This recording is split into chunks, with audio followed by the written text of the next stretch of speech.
नमस्कार, द ज्ञानी में आपका बहुत बहुत स्वागत है। आज हमारे साथ जुड़े हुए हैं संजीव सिंह जी, राष्ट्रीय मीडिया पैनलिस्ट, कांग्रेस से राष्ट्रीय प्रवक्ता भी हैं। नमस्कार सर। नमस्कार। राजनीति में कब और कैसे आपका आना हुआ?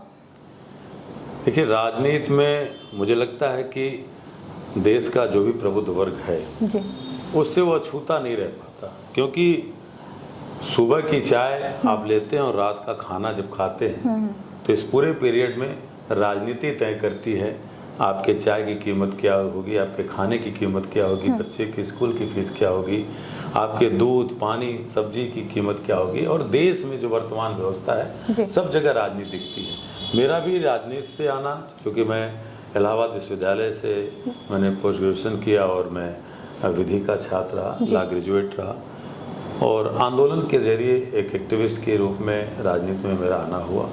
और पिछले लगभग 2 दशक से एक सेकुलर और सोशलिस्ट विचारधारा से मैं लगातार उससे प्रभावित रहा। और उसी को लेकर के, क्योंकि जो हमारा कॉन्स्टिट्यूशन है, हमारा संविधान है, वो हमें इस बात की हिदायत देता है कि ये देश धर्मनिरपेक्ष और समाजवादी सोच के साथ ही एक मजबूत लोकतंत्र बन सकता है। और इसी को लेकर के छात्र राजनीति से लेकर के आज कांग्रेस की राजनीति तक का एक सफर तय किया हमने।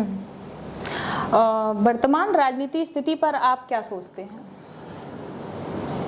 देखिए, ये तो क्योंकि एक एक्टिविस्ट के रूप में आप मुझसे पूछेंगे कि हिंदुस्तान की राजनीति का कोई स्वर्ण काल था, तो मैं इस बात को नहीं कहना चाहता कि हाँ भाई इसके पहले जो था वो स्वर्ण काल था। लेकिन ये जरूर था कि आज की राजनीति खासकर पिछले 9 सालों से जितने निम्नतम स्तर पे गई है, एक प्रधानमंत्री और एक मुख्यमंत्री की गरिमा को जितना गिराया गया है, यहाँ तक कि मंत्री और सांसद तक और विधायक तक की, मुझे लगता है कि पिछले जो 6 दशक की राजनीति देखें तो इतने निम्नतम धरातल पे राजनीति नहीं गई थी। क्योंकि आज जो जनता अपना प्रतिनिधि चुनती है वो अपने सवालों के लिए, अपने समस्याओं के लिए सोचती है कि हमारे चुने हुए प्रतिनिधि संसद में या विधानसभा में उस बात को करेंगे। लेकिन आज जो सामयिक दृष्टि से देखा जाए तो लगातार संसद बंद चलती है।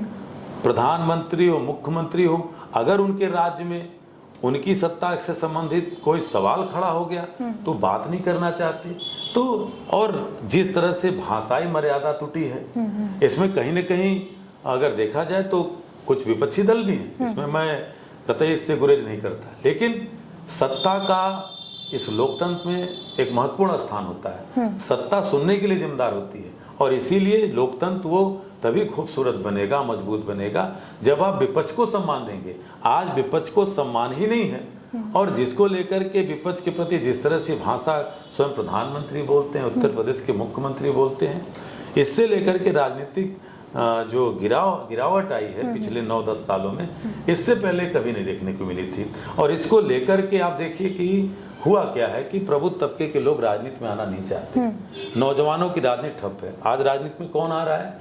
आज एक तरह से कह लीजिए कि 2 तरह के लोग हैं। एक जो पैसे के बल पे आधारित बड़े बड़े उद्योगपति, पूंजीपति हैं, वो पहले जो पार्टियों को चंदा दिया करते थे, आज वो उस चंदे से राज्यसभा, लोकसभा, विधानसभा की दूरी तय करते हैं। और दूसरा जो छुटभैया नेता होता था, छुटभैया नेता इन सेंस की वो बाहुबल के आधार पर राजनीति करता था, वो धीरे धीरे उसी राजनीति में धीरे धीरे नेताओं के पीछे लगते आज वो माफिया हो गया है। आज दूसरा वो माफिया है, अपराधी है। और राजनीति का अपराधीकरण और उद्योगपतियों का जो ये मिश्रण हुआ है, उससे देश की राजनीति लगातार गिरती जा रही है। इसलिए जनवादी मुद्दे सदनों से दूर हो रहे हैं और विपक्ष हमेशा हाशिए पे गिना जाता है। यही दिखाई देता है कि सत्ता में केवल 2 तरह के लोग आएंगे, एक उद्योगपति घराने से और दूसरा सत्ता प्रायोजित माफिया आएगा। अच्छा, लोग कहते हैं कि मनी मीडिया और माफिया का खेल पुराना है, इसमें मीडिया की भूमिका कैसे देखते हैं आप? देखिए, सवाल तो मैंने जो आपने भी किया उसका एक हिस्से का जवाब तो मैंने दे दिया। और जरूरी नहीं कि जो लोग किसी हथियार से कत्ल करते हैं वही माफिया है। जब आप जनभावनाओं की या जनता की सोच का उस सोच का मर्डर करते हैं, तो वो भी एक तरह की हत्या है। जो उद्योगपति घराने हैं, मीडिया किस तरह से आज, अगर मीडिया, मैं तो दावे के साथ कहता हूं कि ज्यादा नहीं 1 हफ्ते मीडिया ईमानदारी से देश की सत्ता पे चर्चा करने लगे तो मुझे लगता है कि सरकार का जो चरित्र है वो नंगा हो जाएगा, सामने आ जाएगा किसी मुद्दे पे। तो आज कहीं ना कहीं जो उद्योगपतियों द्वारा या सरकार पोषित मीडिया है कि आज बताइए 9 साल में प्रधानमंत्री, आप भी एक कुशल पत्रकार हैं, प्रधानमंत्री हमारे देश का इस लोकतंत्र में एक खुली प्रेस वार्ता तक नहीं कर पाता। किया हो तो बताइए, क्या ये मीडिया समूह की जिम्मेदारी नहीं है? दूसरी तरफ हम आपकी मजबूरी समझते हैं, क्योंकि जो मालिकान है ये चीज उन पे लागू होती है। मजीठिया अवेज आयोग का कानून आया सुप्रीम कोर्ट में, मैं आपके चैनल पे कह रहा हूं कि क्या आपके मालिक मजीठिया अवेज कानून को लागू करेंगे? सवाल आज एक पत्रकार, अगर ईमानदार पत्रकार अपने चैनल पे अपने प्रिंट मीडिया के मालिक से पूछ दे, दूसरे दिन उसके नौकरी पे तलवार लटक जाएगी। तो ये ऐसी चीजें हैं कि हम पत्रकार की बात उठा रहे हैं, तो आज पत्रकार अपने सवाल नहीं उठा सकता, वो उन्हीं सवालों को उठाता है जो सरकार पोषित होती है। और कहीं ना कहीं इसलिए आज मीडिया भी दोषी है। उत्तर प्रदेश ने पूरे देश में जो माहौल है, जिस तरह से लगातार सत्ता प्रायोजित या सत्ता पोषित माफिया और अपराधी, एडीआर की जो रिपोर्ट है देख लीजिए, वो जघन्य अपराधी या सत्ता में उनके बारे में कोई कहानी नहीं चलाई जाती। हाँ, लेकिन विपक्ष का है, अगर वो भारतीय जनता पार्टी के वॉशिंग पाउडर में नहीं घुला है तो अपराधी है, भ्रष्टाचारी है। लेकिन जैसे वो सत्ता में आ जाता है, आज वो मीडिया अजीत पवार से लेके एक लंबी फहरिस्त है, हेमंत विश्वकर्मा तक करूंगा तो वो चर्चा छोटी पड़ जाएगी, समय छोटा पड़ जाएगा, आज उस पर चर्चा नहीं होती। लेकिन अगर सत्ता का विरोध कोई कर रहा है तो आप तमाम ऐसे चेहरे हैं कि आज लालू यादव पे तमाम सवाल होंगे, लेकिन आज छगन भुजबल पे सवाल नहीं होंगे।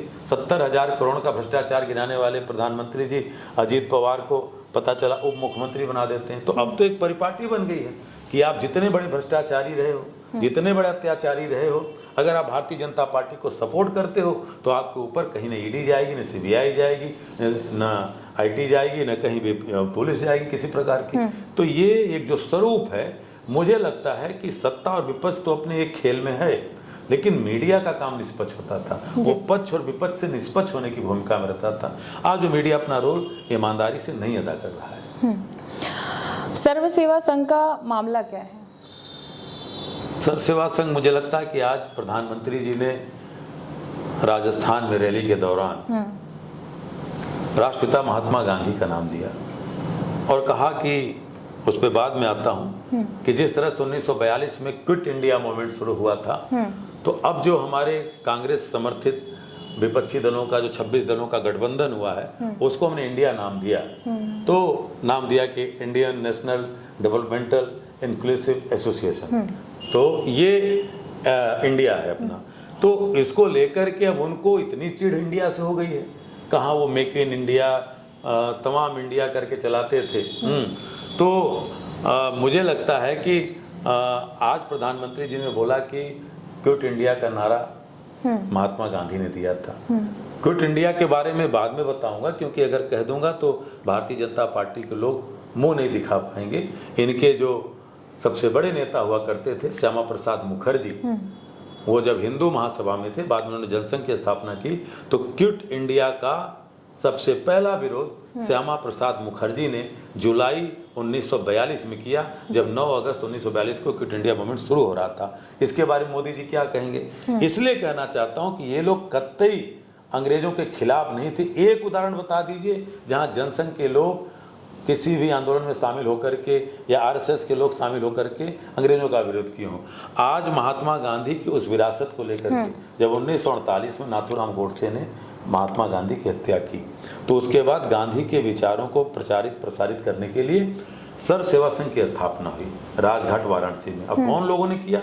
उस समय के प्रधानमंत्री पंडित जवाहरलाल नेहरू ने, आचार्य विनोबा भावे ने, और उस समय के रेल मंत्री रहे जगजीवन बाबू ने, राष्ट्रपति रहे राजेंद्र प्रसाद ने, जयप्रकाश नारायण ने। ये सारे लोगों ने मिलकर के सर्व सेवा संघ की जब स्थापना हुई, उसके बाद इस देश के गुदड़ी के लाल द्वितीय प्रधानमंत्री लाल बहादुर शास्त्री के रिजिम में हुआ। 1960 में, 1961 में, 1970 में रजिस्टर्ड बैनामा किया गया रेलवे के द्वारा। अब बताइए 63 साल से जो लोग वहां पे गांधी विचारों को प्रसारित कर रहे हैं और प्रचारित कर रहे हैं। और तमाम ऐसे लोग, मोदी जी तो कहते हैं कि 1974 में जेपी के आंदोलन में शामिल था, जयप्रकाश नारायण वहां आए थे। आज उस जमीन को केवल अपने उद्योगपति मित्र के लिए हड़प रहे हैं। और इतना ही नहीं, दूसरा रास्ता ये है कि जिन लोगों ने महात्मा गांधी को 3 गोली मारकर हत्या की, आज 7 दशक हो गए गांधी विचार को मार नहीं पा रहे, क्योंकि गांधी विचार शाश्वत है, नहीं मरने वाला है। व्यक्ति मरता है लेकिन विचार हमेशा आजीवन जीवंत रहते हैं।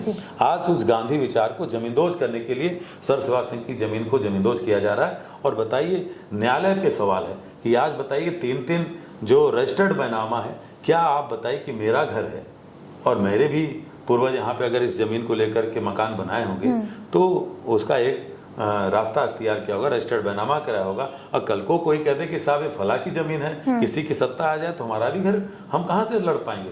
आज स्थिति ये है, सोचना ये है। नरेंद्र मोदी जी से कहना चाहता हूँ कि एक तरफ एक शख्स जो गुजरात से निकला, पूरे दुनिया में 186 देशों में पूजा जाता है, जिसको दुनिया महात्मा गांधी कहती है। दूसरे आप हैं नरेंद्र मोदी जी, कि आप जो कृत्य कर रहे हैं, बापू का नाम हर जगह लेते हैं। कल ऐसा न हो कि जिस तरह से आपकी कार्रवाई सर सेवा संघ राजघाट पे चल रही है, आने वाले समय में दुनिया आपके इस कृत्य पे थूके। मणिपुर की घटना पे प्रधानमंत्री जी की कितनी जवाबदेही है? प्रधानमंत्री जी तो मुझे लगता है कि ऐसा कोई विषय नहीं है। अगर विज्ञान का विषय है तो वो बताने लगते हैं कि ठंड कैसे लगती है, उम्र बढ़ने से लगती है। वो बताने लगते हैं कि राडार के बीच में छिप के कैसे वार करना चाहिए। प्रधानमंत्री जी तो नाली से गैस से चाय भी बनवाते हैं। तो प्रधानमंत्री जी कहीं संत कबीर और गुरु नानक और क्या कहते हैं गोरखनाथ की एक साथ मीटिंग भी करा देते हैं। तो वो इतिहास के भी जानकार हैं, भूगोल के भी जानकार हैं, विज्ञान के भी जानकार हैं। लेकिन प्रधानमंत्री जी जब 15 अगस्त को लाल किले के प्राचीर पे थे तो वहां से कहते हैं कि ये नर नहीं नारायणी का देश है। और हमारे तो शास्त्रों में कहा जाता है यत्र नारायस्तु पूजन्ते मतलब रमन्ते तत्र देवता। आज कहाँ है? 3 महीने हो गए, मणिपुर पे मन नहीं बोल पाते, संसद के बाहर बोलते हैं। और ये एक घिनौना चरित्र है। देखिए, मेरा शब्द बहुत कड़ा है। आप गिनाते हो कि राजस्थान में ऐसा हो रहा है, छत्तीसगढ़ में ऐसा हो रहा है। प्रधानमंत्री जी, जिन पहलवानों को आपने बुलाकर के चाय पिलाई थी, वही पहलवान बेटियां 4 महीने आपके नाक के नीचे रहीं। और वो बृजभूषण शरण सिंह बाइज्जत बरी कर दिया जाता है और बृजभूषण शरण सिंह मणिपुर की घटना पे बयान देता है। ये तो उसी तरह से है शिल्पी जी कि जैसे डाकू गब्बर सिंह गीता पे प्रवचन दे, नरेंद्र मोदी जी बयान नहीं देते, जा करके राजस्थान की बहन बेटियों की इज्जत की कसम दिला रहे हैं। क्या मणिपुर में उनकी डबल इंजन की सरकार नहीं है? उन्हीं की भारतीय जनता पार्टी का विधायक वो पॉलिन लाल हेपोकिप विधायक है, उसने सीधे कहा कि ये मणिपुर की जो घटना है हमारी पार्टी जिम्मेदार है, हमारे मुख्यमंत्री बीरेन्द्र सिंह जिम्मेदार हैं। और बीरेन्द्र सिंह ने ड्रामा किया था मुख्यमंत्री इस्तीफा देने का, क्या हुआ? आज नरेंद्र मोदी जी केवल चुनावी राजनीति के चलते हिंदुस्तान के लोकतंत्र को, यहाँ के नौजवान को, किसान को, बेटियों को, मजदूरों को, सबको अगर उनका बस चले तो सबको एक किनारे करके केवल वो सत्ता को जीतने के लिए और राज की राजनीति करने के लिए निकले हैं। मुझे लगता है कि हिंदुस्तान का ये दुर्भाग्य है। देखिए, निर्भया का कांड जब हुआ था, डॉक्टर मनमोहन सिंह थे दिल्ली में, बिल्कुल प्रदर्शन हुआ था। डॉक्टर मनमोहन सिंह ने कहा कि ये हिंदुस्तान के माथे पे कलंक है कि उसकी राजधानी में ऐसी घटना है। आज प्रधानमंत्री बोलते नहीं। संसद लगातार 1 हफ्ते से ठप चल रही है। क्यों भाई, आप संसद में क्यों नहीं बोलने आते? क्योंकि जवाबदेही संसद तय करती है। आप हमारे देश की सबसे बड़ी पंचायत है, प्रधानमंत्री को वहां आना चाहिए, वहां नहीं आते। बार बार होता है कि अमित शाह जी बोलेंगे। क्यों अमित शाह जी बोलेंगे? अमित शाह जी ने जब पूरे दल के साथ सर्वदलीय बैठक की, उसका नतीजा क्या निकला कि अभी आज सुबह मणिपुर में गोली चली है, बम चले हैं। और वो देखते देखते वो अब उसका असर मिजोरम में जा रहा है। पूरा नॉर्थ ईस्ट हमारा डिस्टर्ब है। और केवल भारत की बात नहीं है, वो सीमावर्ती राज्य है। वहां से म्यांमार की सीमा है, चीन की सीमा है, हमारे भूटान की सीमा है। और लगातार हम खतरे में जी रहे हैं। ये प्रधानमंत्री बोलना नहीं चाहते। तो मुझे लगता है कि मणिपुर की घटना में जिस तरह से मानवीय संवेदना को तार तार किया गया, वहाँ की राज्यपाल कह रहे हैं कि 60,000 से ज्यादा लोग घर से बाहर निकल गए हैं, 1400 से ज्यादा हत्याएं हुई हैं। और जिस तरह से अभी कल करगिल दिवस मनाया गया, भारतीय जनता पार्टी को और प्रधानमंत्री को पूछना चाहता हूं, क्या करगिल विजय दिवस मनाने का आपको हक बनता है? क्योंकि जिस महिला को नंगा करके निर्वस्त्र करके टहलाया गया, वो उसी करगिल विजय का एक विजेता जो सूबेदार था, उसकी पत्नी, रिटायर्ड सूबेदार की पत्नी, किस मुंह से वो आज अपनी पत्नी को देख सकता है? जो जवान सीमा की सुरक्षा के लिए शहादत देते हैं, करगिल में अपनी पूरी जान की बाजी जिस सूबेदार ने लगाई थी, क्या इसी दिन के लिए कि भारतीय जनता पार्टी की सरकार बनेगी, मेरी पत्नी निर्वस्त्र टहलाई जाएगी? तो बहुत दुखदायी क्षण से ये देश गुजर रहा है। और अभी मेरठ की घटना हुई उत्तर प्रदेश में, अगर इस तरह की घटनाएं प्रधानमंत्री जी गिनाएंगे तो उत्तर प्रदेश की घटना पे क्या कहना है? तो मणिपुर के जो हालात हैं, वो हालात मुझे लगता है कि प्रधानमंत्री जी को अब चुप्पी तोड़नी चाहिए, बोलना चाहिए। इसलिए क्योंकि अगर प्रधानमंत्री जी जब 4 मई की घटना हुई, शिल्पी जी अगर उस समय बोल दिए होते तो शायद कुछ चीजें रुक जाती। अब से भी प्रधानमंत्री जी हिम्मत करके सदन में आवे, बोलें, क्योंकि जो अविश्वास प्रस्ताव लाया गया है, हम संख्या बल की बात नहीं करते, अविश्वास प्रस्ताव इसलिए आता है कि सरकार के प्रति विश्वास विपक्ष का नहीं रह गया। अगर इस देश के 140 करोड़ लोग अगर बहुमत देकर के एक सरकार बनाते हैं तो वही 140 करोड़ लोग विपक्ष में भी कुछ लोगों को बैठने का मौका देते हैं, वो भी जनता की आवाज है। इसलिए प्रधानमंत्री जी सदन में आवें और मणिपुर की घटना पे जवाब दें। बहुत बहुत धन्यवाद। द गहनी आपका बहुत बहुत आभार करती है। धन्यवाद।